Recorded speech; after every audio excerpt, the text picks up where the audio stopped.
Okay, so now let me tell you about Sharon Allen. Okay. I've never met her, but she's a friend of my sister. And I go guess ahead. she was a Jewish person. She was an Or- Orthodox Jew, Oh, raised in okay. New York City as an Orthodox Jew, took her faith very seriously, Yeah. but she married a Gentile. Now, do you know what that means? That's probably the worst thing ever, I would Well, think. no, How dare not she? really. Not really, because a Jewish woman could marry a Gentile man, a goy. All of us who are Gentiles are goyim, okay? It means Gentile.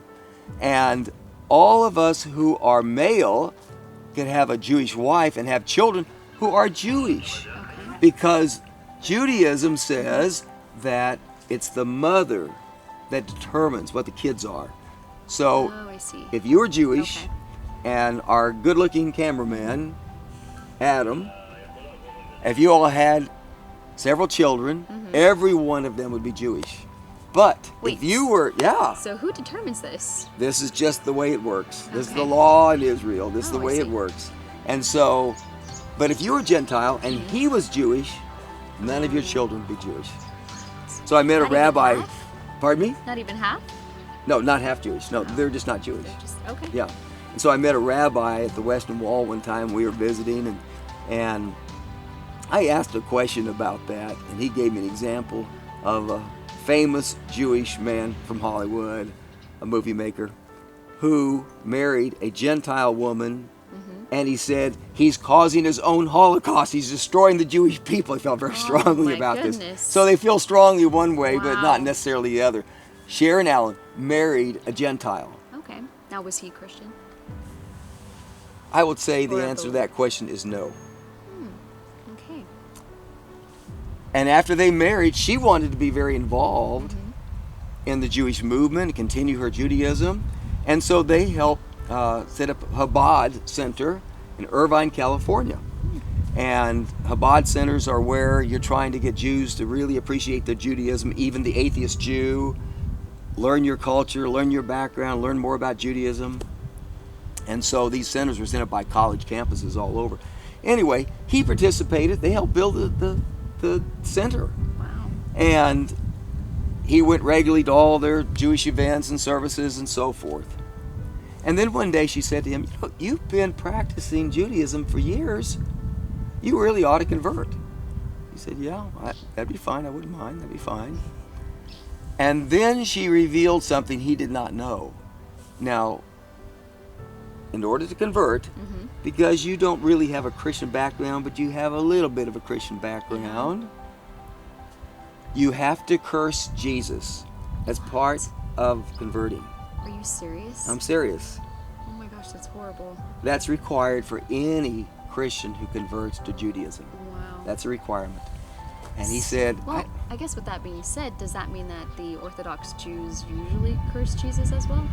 well, a person who's born Orthodox They don't have to curse Jesus. Remember, they won't even say his name. Oh, wow. They won't even say his name. They have strong feelings about the damage in their eyes that he did to Judaism. Okay. Okay, and then when he said he didn't think he could do that, he couldn't curse Jesus, he revealed that when he was young, a teenager, he went to a summer camp, and it was a religious camp, and there they asked those who wanted to be saved and make Jesus Lord and Savior to raise their hand, and he did that, never did anything with it, never went to church, Yeah. never really was converted. But he had that in his head. He thought, I can't do that. I just can't do that. She almost went hysterical, very upset. She said, it's just like a myth. He's just like a Greek god. Just curse him. And he said, I can't do it. Wow. And so she began studying. And she said, I'm going to convert him. Oh, wow. I'm going to teach him that Jesus is, Not. Yeah. he is not who he says he is. Wow. And it was in that study that she came across Isaiah 53. Oh, wow. The very chapter that's not read in the synagogue ever. So, what if, like, let's say this person who used to be part of this Orthodox group of group Jews. of people, yeah. Okay. So what if someone like her, I mean, could she speak to someone, like a family member, and just be like, hey, read this and see what you think? Or they just would never read that chapter? Is that just forbidden? That's just a chapter. It's not a forbidden chapter. They just don't know it exists. So are they So not- she was an adult, had no idea Isaiah 53 existed. Oh, okay. Because they read in the synagogue. She's not reading at home. Yeah. And so she's reading in the synagogue, and they go 49, 50, 51, 52, 54, 55. And so that's how it's done every year in every synagogue. So they don't have a Torah at They home? do, and it's there, but... They just... And there are Jews who read it regularly every day, but Oh, I but guess- she had never read that chapter. Oh, and it's probably not included, I would think. In the readings at the synagogue, it's not included. And so she was shocked, amazed. That was part of it. That wasn't all of it. The angel of the Lord appearing in the Old Testament. Jesus appears in both the Old and the New Testament. Sometimes he is the angel of the Lord. Other times the angel of the Lord is not Jesus, but he's there.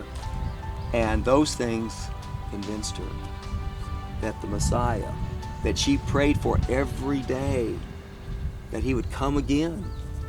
He had already come. And he was Jesus. Yeah. I want everyone to see her testimony. It's really wonderful. I bet. I'm going to put a link on this video so that folks will know where to go. Yeah, for sure. Okay. Okay, I think...